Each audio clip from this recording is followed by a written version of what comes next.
যাবে বলে ঠিক করে বাড়ি থেকে বেরোয়নি পৃথু, কিন্তু ঘুরতে ঘুরতে শেষে গিরিশদার বাড়ির পথই ধরলো।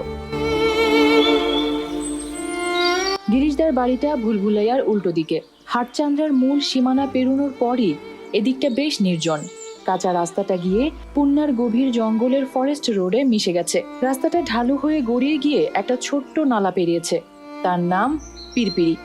উপরে একটা কজওয়ে, নালাটার পরই সেগুনের প্ল্যান্টেশন, 40 বছরের পুরনো। যখনই এই প্ল্যান্টেশনটা পেরোয়, পৃথু ভাবে যদিও এই সেগুনেরা এখন পৃথুরই সমবয়সী, ওর জীবনাবসানের অনেকদিন পর অবধিও ওরা সতেজ প্রাণবন্ত থেকে যাবে। সৃষ্টিতে মানুষ অনেকেরই চেয়ে কম দীর্ঘজীবী। খিদে জ্বালায় শরীরকে আর চিন্তা জ্বালায় মনকে। থাকার মতো মন তো শুধু মানুষেরই থাকে। এই মন জ্বলে গেলে নির্মন মানুষের আর বাকিটা কি থাকে? খোলসটার দাম তো সাপের খোলসের চেয়েও কম। মানুষকে একটি সেগুনের চেয়েও কম মূল্যবান যে এই জমকালো রঙ্গমঞ্চে তার অবস্থান এতই স্বল্প সময়ের জন্য। বেলা পড়ে এসেছে। কার্তিকের বিকেলের এক বিশেষ কারণ্য আছে, এবং তা যেন দিন শেষেই সবচেয়ে বেশি করে প্রতীয়মান হয়। বর্কি ধনেশের একটি ছোট্ট ঝাঁক গ্লাইডিং করে স্থির ডানায় পশ্চিমের আকাশকে এক গভীর স্তব্ধতা ও গাম্ভীর্যে মুড়ে দিয়ে ভেসে যাচ্ছে ডুবন্ত সূর্যের গলে যাওয়া টেরাকোটা বিধুর বৃত্তর মধ্যে। দিনান্তর মধ্যেও অন্য দিনান্ত থাকে, সূর্যের গলিতার্থের মধ্যেও অন্য গলিতার্থ, যার রহস্য বিজ্ঞানীদের আজ অবধিও অজানা। কিন্তু সেই রহস্যের খোঁজ যেন ইতিহাসের সমবয়সী ধনেশ পাখিরাই একমাত্র রাখে। কত রহস্য চারদিকে, রহস্যময়তা দিগন্ত বেলার পেঁয়াজ খসি কাতান বেনারসি জড়ানো প্রকৃতি যেন বিশ্ব চরাচরের দূর দূরান্তরের শীতার্ত প্রান্তর থেকে মাধকুরী শেষে তার পর্ণকুটিরে ফেরে। আসন্ন সন্ধ্যার নিবাদ নির্লিপ্তিতে হেমন্তের হিমের গন্ধ ভাসে। পৃথুর চারপাশে কারা যেন যায় আসে, কাঁদে হাসে, অশরীরী আশ্চর্য সব বোধ। এমনই কচিত স্তব্ধ শান্ত নীলম অনুভূতির সীমিত বৃত্তের মধ্যে দাঁড়িয়ে ও অন্য পৃথিবীর জীবাশ্ম এবং প্রাণের অস্তিত্ব সম্বন্ধে সচেতন হয়ে ওঠে। খুব ভালো লাগতে থাকে ওর। তারপরই হঠাৎ ভয় করে। একদিন যেতে বলেছিলেন গিরিশদা ওকে, রাম আর সুজির খিচুড়ি খাওয়াবেন বলেছিলেন। সেদিনটা কবে পৃথু ভুলে গেছিল। আজকাল কোনো কিছুই তেমন স্পষ্ট করে মনে থাকে না। একদা পরিচিত মানুষের মুখ, নেমন্তন্নর দিন, কে বা কারা তাকে একদিন অনেক ভালোবেসেছিল অথবা অপমান করেছিল, এসবই ভুলে যায়। ভুলে যাওয়াই ভালো। ভুলে না যেতে পারলে কি কোনো মানুষ বাঁচে? এই কৃতজ্ঞতার পৃথিবীতে সবকিছুই মনে রাখতে গেলে মনের মধ্যে এক বিরাট ক্যান্সারাস গ্রোথ হয়ে উঠবে, যে কুৎসিত তারপর সে দলা পাকানো ভীতিজনক স্মৃতি নিঃশব্দে ফেটে যাবে একসময় মস্তিষ্ক খান খান করে দিয়ে। তাই ও সহজে সবকিছু ভোলে। সুন্দর অতীত এবং সুন্দর ভবিষ্যতের স্বপ্ন ছাড়া তার ক্লিষ্ট মস্তিষ্কে আর কিছুই ধরে রাখতে চায় না পৃথু। মুনেশ্বর বাগানে ঝাড়ি হাতে জল দিচ্ছিল। ওকে দেখে মুখ নিচু করেই বলল, প্রণাম পিঠুবাবু, প্রণাম। তোর বাবু কোথায়? বাবু হাওয়া ধরছেন। হাওয়া ধরছেন? পৃথু ভাবলো মুনেশ্বরে কি তাকে ইয়ার ঠাউরালো নাকি? যাকে দেখলে মনে হয় পয়সা নেই, পদমর্যাদা নেই, যার কাউকেই ভয় দেখাবার ভয় পাওয়াবার ক্ষমতা নেই, তাকে সকলেই ইয়ার ভাবে, ইয়ার কি করে তার সঙ্গে। হাওয়া ধরছেন কোথায়? ওই তো পেছনের টারে। গিরিশদার স্কটিশ কটেজের পেছনে অনেকখানি তার মতো জায়গা। সেখানে লাল মাটি, খোয়াই, ঝাঁটি জঙ্গল, তিতির আর খরগোশের বাস। মাঝে মধ্যে কোটরা হরিণ চলে আসে উদ্ভ্রান্তের মতো জঙ্গলের গন্ধ মেখে। শিয়ালরা ধূর্ত চোখে ইতিউতি চাইতে চাইতে শর্টকাট করে যায় পুন্নার জঙ্গলের দিকে আসতে যেতে। সেই টারেরই মধ্যে একটা প্ল্যাটফর্ম মতো দাঁড় করানো, শালবল্লী আর লতা দিয়ে বানানো হয়েছে পোক্ত করে। গিরিশদা কোনো রকম অপোক্ত ব্যাপারে বিশ্বাস করেন না। সেই প্ল্যাটফর্মের ওপরে বাঘ শিকারের মাচার মতো করে বানানো হয়েছে পেল্লায় এক মাচা, শালের চেরা তক্তা ফেলে। যোগীবাড়ির একটা প্রকাণ্ড কেলে পেছন কাত করানো হাড়িকে আষ্টে পৃষ্ঠে বাঁধা হয়েছে সেই মাচার উপর। সেই হাড়িটার কেলে পেছনে একটা ফুটো দেখা যাচ্ছে না, কিন্তু আছে। সেই ফুটোর মুখে কপি, শালগম আর লেটুসের ক্ষেতে জল দেওয়ার স্বচ্ছ পলিথিনের পাইপের অপর প্রান্ত স্কটিশ কটেজের ভেতর অবধি চলে গেছে। সাপের মতো ঢুকে গেছে একে বেঁকে সেই ঘরে, যেখানে বসে গিরিশদা কাব্য এবং নানাবিধ গা শিউরানো সৃষ্টশীলতার চর্চা করে থাকেন। সেই ঘরে মাচার নিচে লাল মাটিতে একটি রং চটা টেবিল ফ্যান কেতরে পড়ে উপরের হাড়ির দিকে সন্দেহজনক চোখে চেয়ে আছে। লাল নীলে জড়ামড়ি করা তার এসেছে দূরের স্কটিশ কটেজেরই ভেতর থেকে। গিরিশদা অত্যন্ত মনোযোগ সহকারে এবং প্রাণপণ চেষ্টাতে তার এক জোড়া ক্রিয়েটিভ দুবলা পাতলা হাতে টেবিল ফ্যানটাকে একটা ছোট্ট কাঠের পুলির সাহায্যে মাচার ওপরে ওঠাবার নিষ্ফল চেষ্টা করছিলেন। পৃথু যে গিয়ে তার একেবারে পেছনেই দাঁড়িয়েছে তার লক্ষ্য পর্যন্ত করেননি। হঠাৎই মুখ ফিরতেই পৃথুকে দেখতে পেলেন। কি গিরিশদা, এটা আবার কি হচ্ছে? নতুন কোনো এক্সপেরিমেন্ট? এই তো। খুশি হয়ে গিরিশদা বললেন, এসে গেছো? বাহ, একেবারে গডসেন্ড। হলি মিশনে এরকমই হওয়ার কথা। কি হচ্ছে কি এটা? কিসের হলি মিশন? এখনো কিছু হয়নি, তবে হতে পারে। সাকসেসফুল হলে একটা হওয়ার মতো হওয়া হবে। পুরো কলকাতা শহরের চেহারাটাই পাল্টে যাবে তখন। ঠাট্টা করো না। কলকাতার জমি বাড়ির দাম বোম্বে ব্যাঙ্গালোরের মতো হয়ে যাবে, আর ইন দ্য প্রসেস আমিও কোটিপতি হয়ে যাব। অক্সিজেনহীন ডিজেলের ধোঁয়ায় খাবি খাওয়া শহরের ছেলেমেয়েরা সব ফুটফুটে ফুলের মতো হয়ে যাবে। তুমি এজেন্সি নিতে চাও আমার নতুন কোম্পানির? তো দিতে পারি, ভেবে দেখো। কিন্তু এদেশে মানুষ কিছু করছে কি? করতে গেলেই তো বাধা। নিজের কাজে কেউ বাধা দেয় না, দেশের কাজ করতে গেলেই টিটকিরি। এসো তো ভায়া, একটু হাত লাগাও দেখি। এই ফ্যানটাকে তুলে ঠিক ওই হাড়ির মুখ থেকে 3 হাত পেছনে করে মাচাটার উপর দাঁড় করাতে হবে। পুরোনো আমলের ফ্যান, বাবা নাগপুরে থাকতে কিনেছিলেন। তার মাথার পেছনে রেখে রাত 2টো অবধি শুয়ে শুয়ে ওয়েস্টার্ন ব্যাং ব্যাং নোবেল পড়তেন। এক অ্যাংলো ইন্ডিয়ান দোকান থেকে কিনেছিলেন এই ফ্যানটা। খাঁটি বিলিতি জিনিস, এসবের কোনো প্রোটোটাইপ হয় না। আর দেখো না, ওজনও তখনকার দিনের দশাশই খাঁটি মেম সাহেবদেরই মতো, একা উঠোনই যায় না। ওইরকম সব গামা গোবর মার্কা মেম সাহেবরা কোলে তুলে কি করে আদর করতে বলো দেখি? পৃথু কিছুই বলল না উত্তরে। ব্যাচেলার মানুষকে কিছু বলেও লজ্জা দিতে চায় না। আদর করতে হলেই যে পিস্তুত ভাইয়ের অন্নপ্রাশন খাওয়া কন্যার মতো নিজের বউকেও কোলে কাখে করতেই হবে, এর কি মানে আছে? কথা না বলেই অকর্মার ধাড়ি পৃথু হাত লাগালো। দেশের কাজে, ফর এ চেঞ্জ। যতক্ষণ সম্ভব ফ্যানটার তলায় হাত রেখে নিচ থেকে সেই অচেতন পদার্থর উন্নতিকে সাপোর্ট করা যায় তাই করতে লাগলো। করতে করতে আর চোখে একবার দেখে নিল পুলির সঙ্গে লাগানো দড়িটার স্বাস্থ্যটা কি প্রকার। না, ভালো মোটেই নয়। ন্যাবা ধরেছে, অথচ হাটচন্দ্রার জল তো খারাপ নয়। ফ্যান উপরে উঠতে লাগলো গিরিশদা এবং পৃথুর যুগ্ম চেষ্টাতে। গিরিশদা দড়ি ধরে খেপে খেপে টানছেন কুয়োতলা থেকে জল তোলার মতো করে, আর পৃথু নিচ থেকে ঠেলছে। যার যেমন কপাল, চিরদিনই অধঃপতিত বস্তু বা ব্যক্তিকে উত্থিত করার কর্তব্যই ওকে দিয়ে সবাই করিয়ে নিতে চায়, অথচ ওর স্বাভাবিক প্রবণতা সব রকম অধঃপতনেরই দিকে। ঠেলছে মানে হাড়িটাকে ধরে আছে মাথার উপরে, অনেকটা হনুমানের গন্ধ মাদন ধরে উড়ে যাবার পোজে। যখন টেবিল ফ্যানটা পৃথুর উত্থিত 2 হাতেরই নাগালের উপরে চলে গেল, তখন হাত খালি হাওয়ায় ও গিরিশদার সঙ্গে দড়িতেই হাত লাগালো।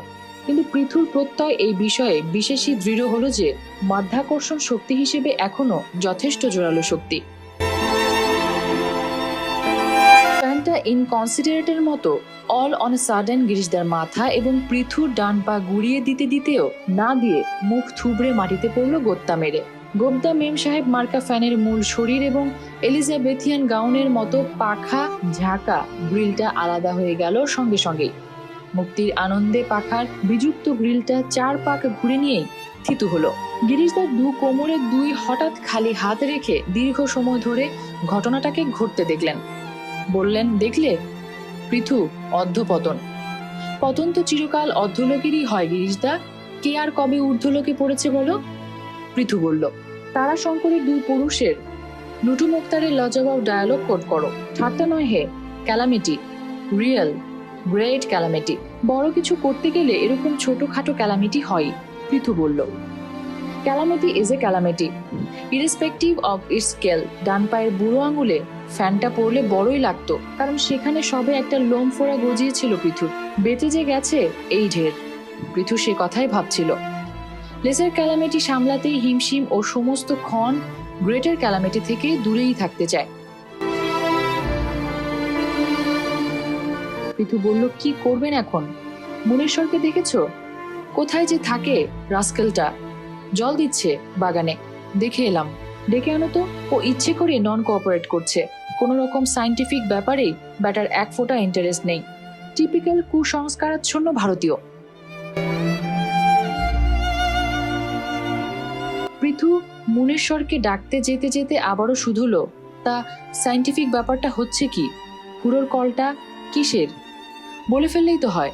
খামোকা টেনশনের মধ্যে আমাকে রেখে কি লাভ হচ্ছে কিছু আপনার?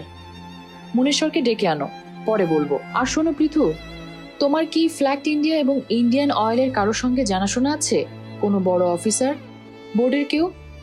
না, আদার ব্যাপারই থাকে ধ্যাতধেরি গোবিন্দপুরে। ও চিনবে কি করে?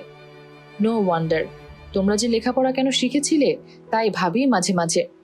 পৃথু উত্তর না দিয়ে মুনেশ্বরকে ডাকতে চলে গেল। মূর্খর কথার উত্তর মূর্খরাই দেয়। মুনেশ্বরকে নিয়ে ফিরে আসতেই গিরিশদা ওকে হাড়ি, ফ্যান ও পুলি সব স্টোর রুমে তুলে সেদিনের মতো রেখে দিতে বললেন। তারপর বাড়ির ভেতরে এলেন। বসবার ঘরে এনে বসালেন পৃথুকে। সন্ধে হয়ে এসেছিল। তারে আর ঝাঁটি জঙ্গলে গিরিশদার সায়েন্টিফিক ক্রিয়াকাণ্ডে তিতির বটেরা এতক্ষণ সব সন্দেহে এবং ভয়ে সিটিয়েছিল। এখন প্রাণ খুলে দিনের প্রাত্যহিক ফেয়ারওয়েল সং গাইতে লাগলো। গিরিশদা বললেন, কি খাবে বলো, যা হয়। ন্যাকামি করো না। জোয়ান মদ্য লোকের ন্যাকামি আমার একেবারেই পছন্দ হয় না। তোমার সব ভালো, কিন্তু তুমি বড় মেয়ে। কি খাবে তাই বলো, মন খুলে। আপনি যা খাবেন। আশ্চর্য, আমার সঙ্গে তোমার কি? বিরক্ত হয়ে গিরিশদা বললেন, তাহলে হুইস্কি খাবো। তাই বলো, বেশ। মনে পড়ে গেল, তোমার জবলপুরের লেফটেন্যান্ট শালাকে বলে এক বোতল স্কচ জোগাড় করে দিতে পারো? স্বাদই ভুলে গেছি। কত করে দাম এখন অফিসার্স ক্যান্টিনে? স্কচ আমি খাই না, জানি না, চেষ্টা করব, পৃথু বলল।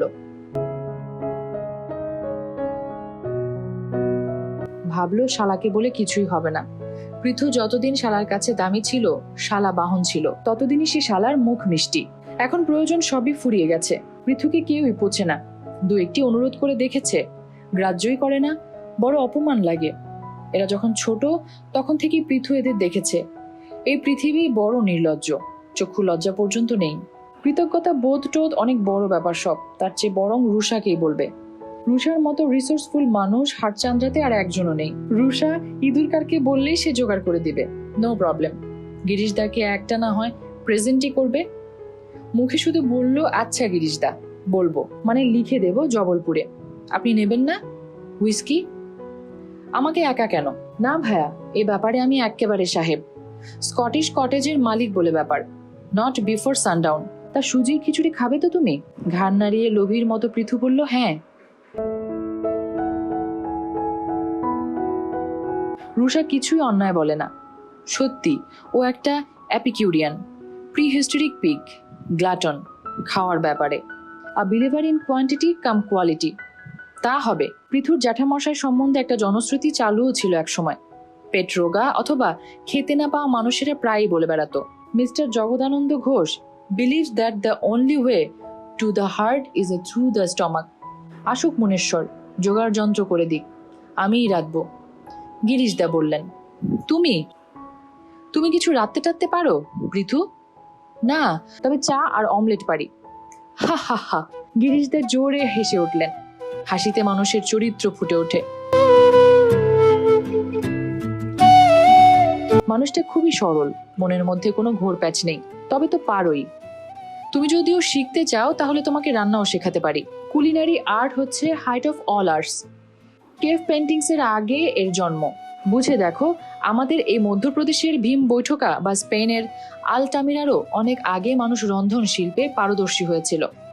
বাগান করার মতোই আনন্দ পাই আমি রান্না করার মধ্যে। ফুল ফোটানোর মতো এও এক ক্রিয়েশন, কিন্তু রেধে খাওয়াবোটা কাকে? হোয়াট এ পিটি, বলো। কেন? গিরিশদা, আমাকে আর সুকময়কে এবং তার স্ত্রীকেও। যখন আপনি ডাকেন তখনই তো আসি, আপনিও খাবেন। গিরিশদা হাসলেন, বললেন, ঠাট্টা করছো? করো। যে মানুষের পুরো জীবনটাই একটা মস্ত ঠাট্টা, তার গায়ে এসব ছোটখাটো ঠাট্টা বাজে না হে। উঠে গিয়ে ছোট্ট সেলার খুলে হুইস্কি ঢেলে নিয়ে এসে পৃথুকে দিলেন। তারপর বললেন, সম্বরের আচার খাবে? সম্বরের আচার? হ্যাঁ, বানিয়েছিলাম 1970-তে। আস্ত একটা সম্বর। সাবির মিয়া আর স্বামী মেরেছিল পুন্নার জঙ্গলে, একদম বরকা নরপাঠা সম্বর। পুরোটাকে আচার বানিয়ে রেখে দিয়েছিলাম ডিপ ফ্রিজে। খেয়ে দেখো, ওমদা জিনিস। আচার নিয়ে এলেন গিরিশদা। তারপর বললেন, শোনো পৃথু, আজ সুজির খিচুড়ি নাই বা খেলে। মনটা আজ সাহেবি খানা খেতে চাইছে না। চলো তোমার জন্য ফ্রেঞ্চ অনিয়ন স্যুপ রাঁধবো। আর ডিপ ফ্রিজে আমার ভাইপো প্রণবের মারা নাকটা হাঁস রাখা আছে, তার রোস্ট করব। নাকটা মেরে প্রেজেন্ট করেছিল 1980-তে। খেয়ে দেখো, মনে থাকবে চিরদিন। সন্ধে তো হয়ে এলো, আপনি এবার একটা নিন গিরিশদা। কিছুক্ষণ পর পৃথু বলল। বাইরে তাকিয়ে গিরিশদা বললেন, হ্যাঁ, ওয়াক্ত হো গায়া। গিরিশদা উঠে গিয়ে রাম ঢেলে নিয়ে এলেন। ব্যাপারটা কি করছেন বললেন না তো? কোন ব্যাপারটা? ওই যে মনীশ্বর বলল আপনি নাকি হাওয়া ধরছেন। হ্যাঁ, ঠিকই বলেছ, হাওয়াই ধরছি। এনভায়রনমেন্টের যেরকম পলিউশন হচ্ছে বড় বড় শহরে, তাতে মানুষের বেঁচে থাকাটাই মুশকিল। আরে আমাদের ভোপাল, ইন্দোর, জবলপুর, রায়পুরের কথাই ভাবো না। আরো বড় শহরের কথা না হয় ছেড়েই দিলাম। হাটচন্দ্রের মতো আনপলিউটেড জায়গার হাওয়া এবং এনভায়রনমেন্টের সব রকম নারিশমেন্ট শুদ্ধ যদি কোনো বড় শহরে শটান চালান করে দেওয়া যায়, তাহলে কি হয়? ওই যে হাড়িটা দেখলে, ওটা কিছুই নয়, ওটা জাস্ট একটা এপিটম। ডেকোরেটরের কাছ থেকে ভাড়া করে এনেছি। পেছনে ছ্যাদা অবশ্য করেছি আমি। ফেরত নেওয়ার সময় ঝামেলা করবে বিলক্ষণ, কিন্তু ওটার দরকার ছিল। ওই হাড়ির মতো ব্যাপারটি আসলে হবে কয়েক হাজার গুণ বড়। উল্টো দিক থেকে বড় বড় ব্লোয়ার ব্লো করে সেই হাড়ির মুখে ঢুকিয়ে দেবে বিশুদ্ধ হাওয়া। তারপর এয়ার টাইট, ওয়াটার টাইট পাইপলাইনে করে তা চলে যাবে বড় বড় শহরে। পাইপলাইনের মাঝে মাঝেও চার্জার স্টেশন থাকবে।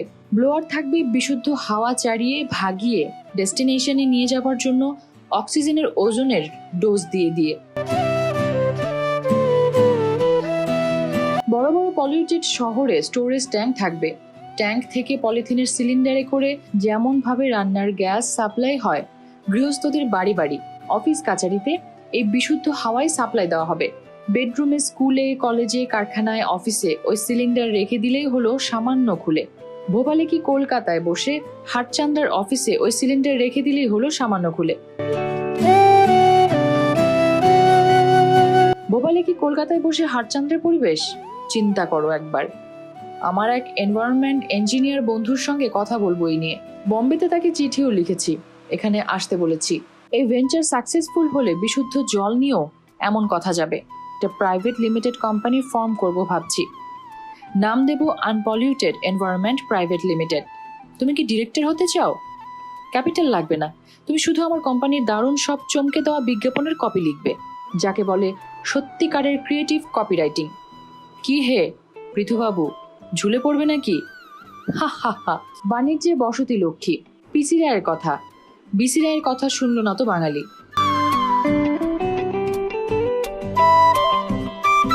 গিরিশদার চরিত্র সত্যিই বহুমুখী।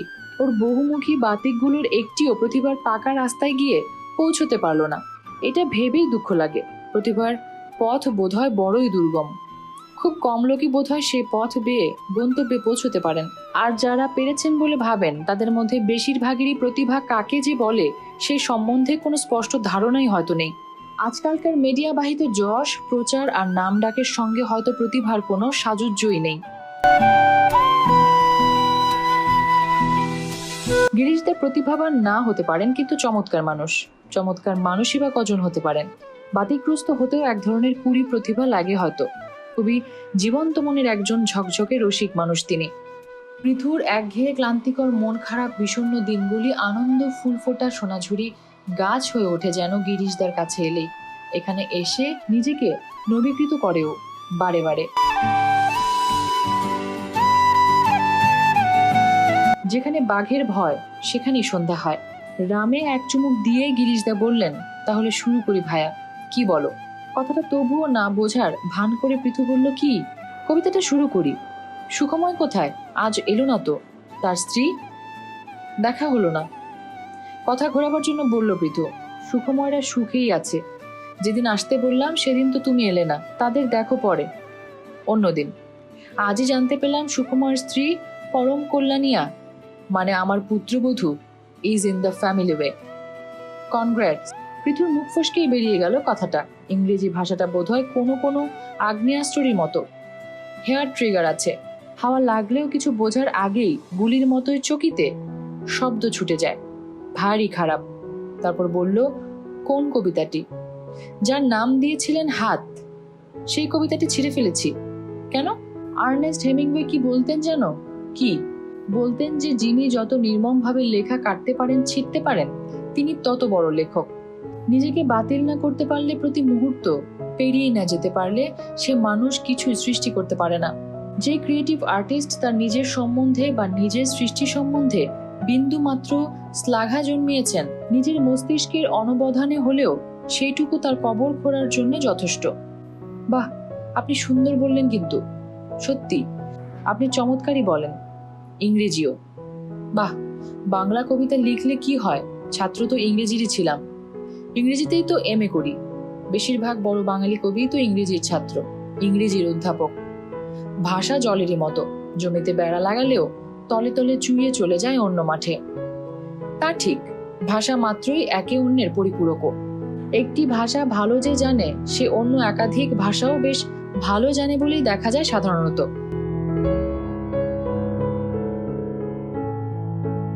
পৃথু হুইস্কিতে চুমুক দিয়ে জ্ঞানী গুণীদের মতো বলল, কিন্তু ব্যতিক্রমও থাকে। যেমন আমাদের চাঙ্গু, মানে অতিক্রম সেন। অশনি পত্রিকায় তার কলাম বেরোচ্ছে প্রতি সপ্তাহে, অথচ সে বাংলাতে একটি প্যারাও লিখতে পারে না, লিখছে ইংরেজিতেই। অশনির নুচুবাবু অনুবাদ করে দিচ্ছেন হর সপ্তাহে। বাঙালি পাঠকরা ভাবছেন কি অসাধারণ প্রতিভাবান লোক এই অতিক্রম সেন। ইংরেজি এবং বাংলা দুটোতেই অসাধারণ দখল। যেতে দিন। তা দিলাম, কিন্তু চালাকির দ্বারা কোনো মহৎ কর্ম হয় না। সকলকেই যে মহৎ কর্ম করতে হবে এমন মাথা দিবি বা দিয়েছে কে আমাদের? হুইস্কিতে একটি বড় চুমুক দিয়ে পৃথু বলল, তা অবশ্য ঠিক। এবার তাহলে শুরু করি। নতুনটা কি নিয়ে লিখলেন? নাম দিয়েছেন? নাম দিয়েছি, একটি করে আয়না। একটি করে আয়না মানে কুস্তি ফুস্তি ব্যাপার নাকি? Judo, karate? এক একজন করে এসে একা একা লড়তে বলছেন।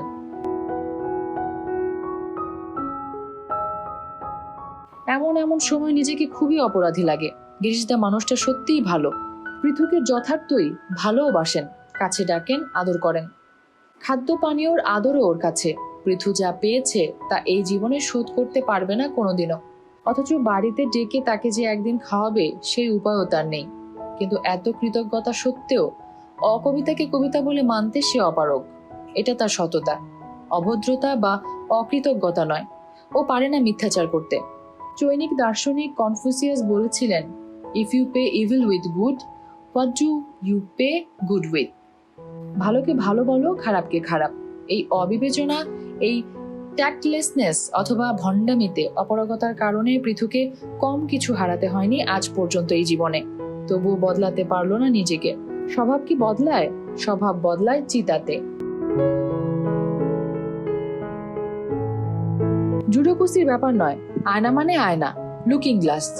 একটু ক্ষুব্ধ গলায় বললেন গিরিশদা। তারপর বললেন, শুরু করছি কিন্তু। পৃথু পরাজিত সেনাপতির মতো চেয়ারে গা এলিয়ে দিল। আরো একটা বড় চুমুক দিল গ্লাসে। তারপর নিজের শ্রবণেন্দ্রিয় ও বোধকে ফাঁস খুলে ফেলা টায়ের মতো আলগা করে দিয়ে চোখ দুটি বুজে ফেলল। পড়ছি। আয়না দেব একটি করে। দিনরাত ঢাকের শব্দে কেঁপে উঠছে পাড়া। ভাই সব জানেন কি এই নতুন বাবুরা কারা? ঢাকিরা বাজাতো ঢাক খালে আর বিলে। নেশা করে পেশাদার চাটি দিত ঢাকে। পুজো ও পার্বণে, ব্রত বন্ধ ও ব্রত খোলার দিনে। বাজাতো পাড়ায়, বেপাড়ায়, গঞ্জে ও হাটে। প্রতিমায় আলো করা হ্যাজাক জলা মাঠে দ্রিদিম দ্রিদিম দ্রি দ্রি দ্রিম। কাল রাতে ধরা পড়ে গেল হাতে নাতে। বাবুগণ যশের বাগানে চুপি চুপি ফুল চোর এতদিন জীবনের চোরাগলি ঘুরে ঘুরে। অহর্নিশ নিষ্পিস হাতে নিজেদের ঢাক নিজেরাই বাজিয়েছে প্রচন্ড বিক্রমে সাজানো যশের ঘুষ খাওয়া কেদো বাঘ ওদেরই পায়ের কাছে শুয়ে শুয়ে লেজ নেড়ে গেছে যেন দীর্ঘদিন ঘৃণিত কুকুর। আসুন দাদারা, চাঁদা তুলে অবহেলা অপমানে একীভূত নাম গোত্রহীন সব শত্রু মিত্র প্রতিবেশী মিলে তুলে দেই এদের প্রত্যেকেরই হাতে হাতে একটি একটি করে আয়না আত্মসম্মানের। কাল বৈতালিকে আমরাই যাব আগে আগে, শিশির আর শিউলির গন্ধ ভরা ভরে গান গেয়ে যাব সকলের আগে। পিছু পিছু হেট মাথা, নিচু মুখ, স্লথ পায়ে ওরা হেঁটে যাবে। গিরিশদা, পৃথু বলে উঠল। আবারও হেয়ার ট্রিগারের গুলির মতো গুলি বেরিয়ে গেল মুখ থেকে। গিরিশদা থেমে গিয়ে বললেন, থামিয়ে দিলে পৃথু? ভালো লাগলো না? শেষ হয়নি এখনো, আরো অনেকটা আছে। দীর্ঘ নীরবতা। আরেকটা চুমুক দিল পৃথু গ্লাসে। কি, কিছু বলছো না যে? কবিতার কথা। দীর্ঘতর নীরবতা। কি পৃথু? পৃথু ভাবছিল কবিতাটিতে কি তার প্রতি খোঁচা? পৃথু ঘোষ আর মণি চাকলাদার ছাড়া তো কবিতার বন্ধা চাষ হাটচান্দ্রায় বেশি লোক করে না। মণি গিরিশদার কবিতা ছাপা পত্রিকা দূরস্থান, হাতে লেখা দেওয়াল পত্রিকাতেও ছাপতে রাজি হয়নি। তাই কি? কি পৃথু? পৃথু বলল, ওকে, তবে বড়ই দীর্ঘ গিরিশদা, অপ্রয়োজনীয় ভাবে দীর্ঘ। বলছিলেন আরো আছে? শেষ হয়নি? হ্যাঁ, আরো 3টি স্ট্যান্জা আছে। তুমি বললে এখানেই শেষ করে দেব। একটু চুপ করে থেকে বললো, না না, আমি তা বলছি না। আমি কেন তা বলবো? আপনার কবিতা আপনি ভালো বুঝবেন। কি হুইস্কি এটা গিরিশদা, খুব ভালো তো। আমাকে আরেকটা দেবেন? গিরিশদা গ্লাসটি নিয়ে সেলারের কাছে গেলেন। পৃথু ঘর ছেড়ে বারান্দায় এলো। এক পাশে পুন্নার গভীর জঙ্গল, অন্য পাশে সেগুন বন, পেছনে তিতির বটেরের টার, চাপ চাপ অন্ধকার, রাতে জঙ্গলের গায়ের মিশ্র গন্ধ। কি হুইস্কি এটা? গিরিশদা বারান্দায় এলেন, 2টি গ্লাস হাতে করে। ওর জন্য রাম, পৃথুর জন্য হুইস্কি। কি হুইস্কি এটা, খুব ভালো তো। পৃথুর কথার উত্তর না দিয়ে বললেন, এবার বলো, ইম্প্যাক্টটা কেমন হলো? থামিয়ে দিলে কেন? মাত্র অর্ধেকটা পড়লাম। কবিতায় এত রাগ কেন? এত অভিযোগ, ছায়ার লড়াই কেন? জীবনে রাগ আছে তাই। কথা ঘুরিয়ে গিরিশদাই বললেন, তা হুইস্কিটা ভালোই বলছো? নতুন ব্র্যান্ড একটা। 4টে গ্লাস দিল। তাই কিনেছিলাম। খুবই ভালো গিরিশদা, খুবই ভালো। পৃথু বলল গিরিশদার চোখে চেয়ে। কবিতা খারাপ লেগেছে বলার দুঃখটা হুইস্কি ভালো লেগেছে বলার সুখ দিয়ে পুষিয়ে দিতে চাইলো। হুইস্কির ভালোত্বর সঙ্গে কবিতার ভালোত্বর সমীকরণ করতে চাইছেন না নিশ্চয়ই গিরিশদা। ভাবলো, হুইস্কিটা কি ঘুষ? না না, উনি অমন নীচ নন। তবে কিছু মানুষ সংসারে নিশ্চয়ই থাকেন হাইলি ডায়াবেটিকদের মতন, সবসময় সাধুবাদের ইনসুলিনের উপর যাদের বেঁচে পড়তে থাকাটা নির্ভরশীল। গিরিশদা সেই ধাঁচের মানুষই নন। কোনো ভদ্রলোকী গৃহস্বামীর ভালো হুইস্কি খেয়ে তার স্বরচিত কবিতাকে খারাপ বলার কথা ভাবতে পর্যন্ত পারেন না, কিন্তু পৃথু পারল। এজন্য ভদ্রলোক হওয়া হলো না ওর। রুষা ঠিকই বলে, ভদ্র সমাজে অচল একেবারেই। কি হলো, বলছো না যে ভায়া? আর কিছু বলো, একটু বিশদে। কবিতার আমি কি বা বুঝি গিরিশদা? আমার মতামতের দামই বা কি? যা মনে হলো তা তো বললামই।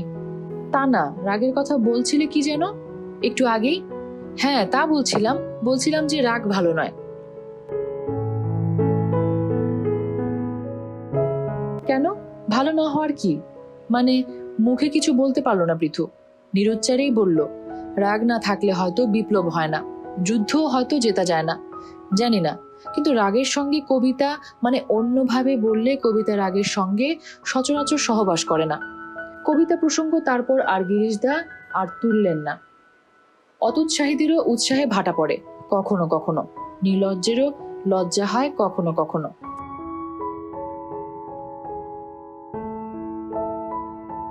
সেদিন খাওয়া দাওয়ার পর গভীর রাতে টর্চ হাতে যখন পৃথু হুইস্কির খুশি বুকে নিয়ে গিরিশদার বাড়ি থেকে বেরিয়ে ফিরে আসছিল, তখন ফেউ ডাকতে লাগলো পিরপিরি নালার কাছে, সেগুন জঙ্গলের মধ্য থেকে।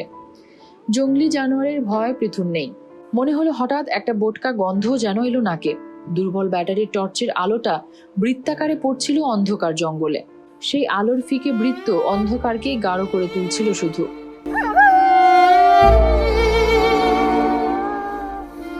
ফেউটা আবারও ডাকলো। হঠাৎই পৃথুর বুকের হুইস্কির খুশিটা মরে গিয়ে এক গভীর অপরাধ বোধে ছেয়ে দিল তাকে। কার্তিকের হিমের রাতের তারা ভরা অন্ধকার আকাশ তাকে নিরুচ্চারে বলল, পৃথু, তুমি নিজেও একটি ফেউ। এই সংসারে ভগবান কেউই নও, বাঘ নও কেউ।